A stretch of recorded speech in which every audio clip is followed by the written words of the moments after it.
dragilor, bine ați venit cu mine astăzi la un nou videoclip. Astăzi am zis să fac un videoclip în care să vă arăt cam ce fac eu la liceu. Scuzați-mi vocea. Tocmai ce m-a trezit, este ora 6:39. Trebuia să-mi scot la 6 fix, doar că nu am reușit că s-ar m-a culcat destul de târziu. Că am foarte multe de scris, încă nici acum am terminat. Dar, da, o să vă arăt cam ce fac astăzi și cum mă pregătesc pentru liceu. Pentru prima oară mă duc să mă spăl pe dinți și să îmi pregătesc haine, pentru că seară chiar când am reușit și m-am culcat foarte târziu. Așa că revin după ce fac aceste două lucruri și da. Ok, am pregătit haine, să vă rog ce mă îmbrac astăzi la liceu. Fiind vremea foarte, foarte urâtă, plouă de câteva zile în continuu și un frig foarte mare, am zis că o să iau pantaloni negri, așa că o să iau bluzele ăștia negri, acest hanorac, scrie Jesus. Bine, e super fain hanoracul ăsta. Și ca să-mi iau ceva pe de sub, nu știu, mă gândeam la maletă sau la tricou, o să văd tricoul ăsta, dar nu știu, că iau tricou negru, în caz că se vede o să-l schimb. Dar o să-l încerc pe ăsta pe dedesubt. Și asta e foarte fain, tricoul ăsta. Și ce nu o să-mi iau și o vestă, pentru că asta ține foarte mult căldură și foarte faină. Ok, eu am terminat acum orarul, pentru că să nu am timp să-mi fac cărțile. Așa că o să mă pregătesc să le pentru că deja trebuie să iau în casă. Mereu rău chestia asta, trebuie să mă trezesc la 6 fix, ca să reușesc să știi.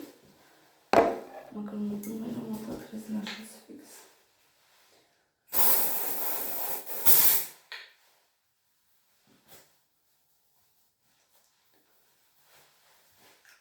Se vede diferența, zic eu, nu?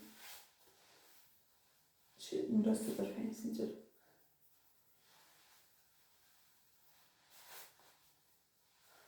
Ok. Acum să vă arăt repede și ultimul de skincare. Am văd ce film să fac cu unul. O să vă împără și revin. Ok, v-am prins fără așa, am cu trocoada. Și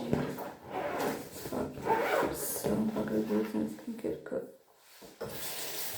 folosesc deja din casă și mereu sunt întârziere, adică uneori sunt punctuală, mă duc jumătate de oră în stație și aștept acolo, alteori ajung prea târziu sau chiar nu ajung deloc.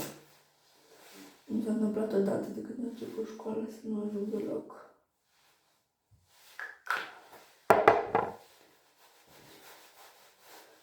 O să mă pregătesc de vin. Astăzi am cel mai nașpa ore din orar. Adică, da, am cel mai nașpa ore din orar. În afară de asta, sincer, o să încerc să filmez cât de mult pot. Pentru că acum timpul meu e împărțit pe foarte multe părți. De exemplu, ajung de la liceu la 3 sau la 4. Am destule ore, doar că pe lângă asta mă duc la cumpărături. Dar ajung la 3 sau 4 acasă, după care am foarte mult de scris. Adică când mă refer la foarte mult, chiar am foarte mult pe de scris. Așa că nu știu ce nu se vede așa de așa e ok cu becul prins. Când ajung acasă am foarte mult de scris și după am și foarte mult de învățat. Nu mai zic câte teste avem acum. Am dat și încă mai avem de dat. Și am scăpat și sincer m-am săturat de teste. Dar că na, trebuie și n-am ce să fac. Și pe lângă școală și învățat, desigur că mai am și alte chestii personale de făcut. Și la fel sunt și la școala biblică. Sincer, e foarte fain. Adică mie îmi place foarte mult acolo, la școala biblică. Dar nu, adică sunt și implicată, dar sunt și un fel de lider, nu știu cum să zic. Ok. Să mă dau. Nu știu care să iau. Slab ăsta. Așa.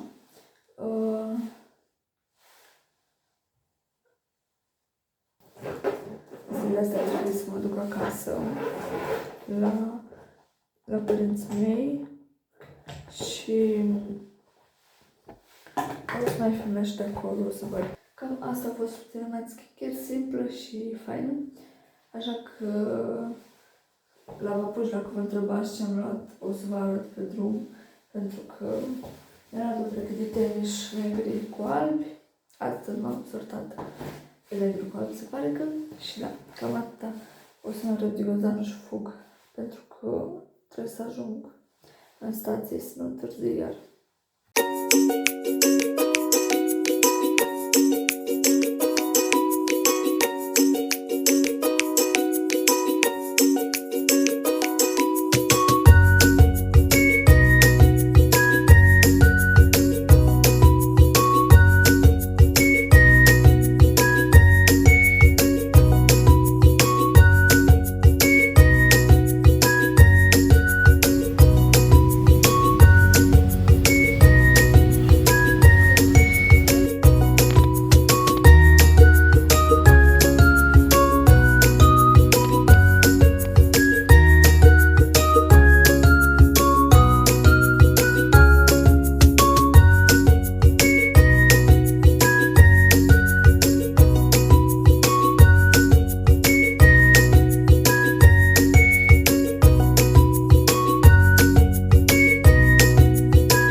Dragilor, eu tocmai ce am venit la cumpărături. Am fost în oraș la China Panda și am luat câteva chestii.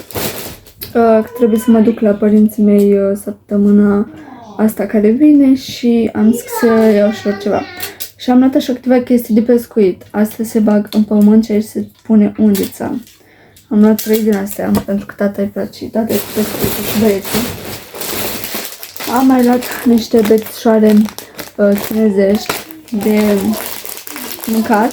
Mi-mi place foarte mult să mănânc cu bețele astea și mai ales când prepar felurile coreene sau chinezești, nu prea, coreene mai mult. Mi-am luat o perie de pieptănat, că mi-am rămas fără perie. Am mai luat un organizator de acesta, tot lui tata, să-și pună chestia lui de pescuit. Nu prea mă pricepe la asta. Mi-am luat scuzați, sunt fundalist copiii.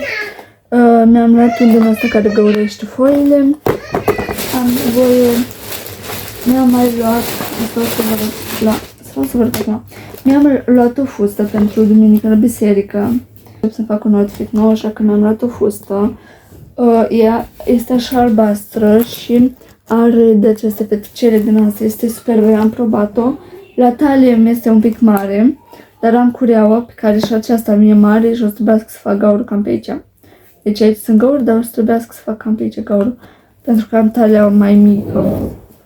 Dar fusta este superbă, sincer. Ok.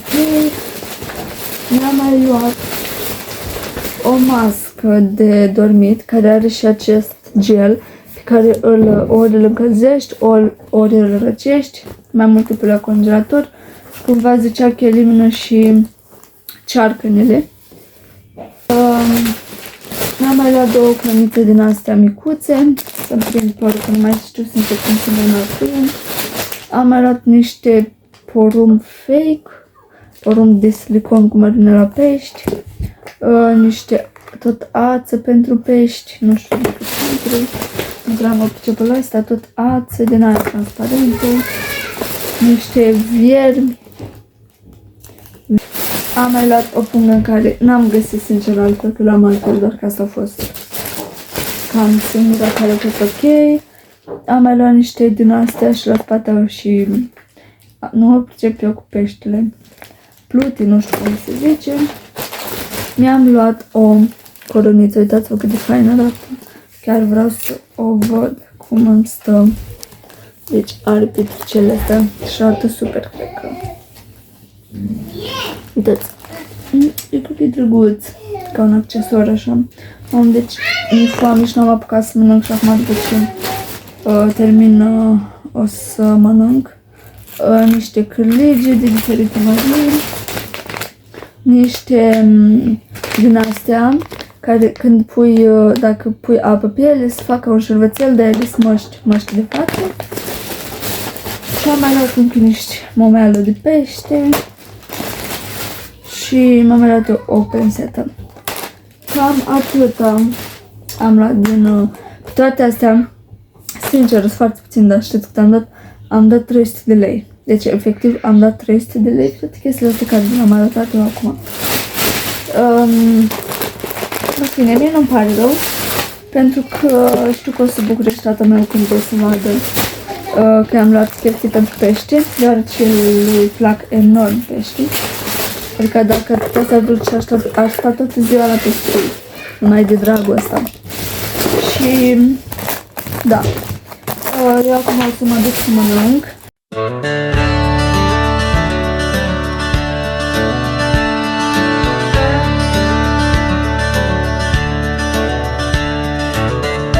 Dust on the saddle,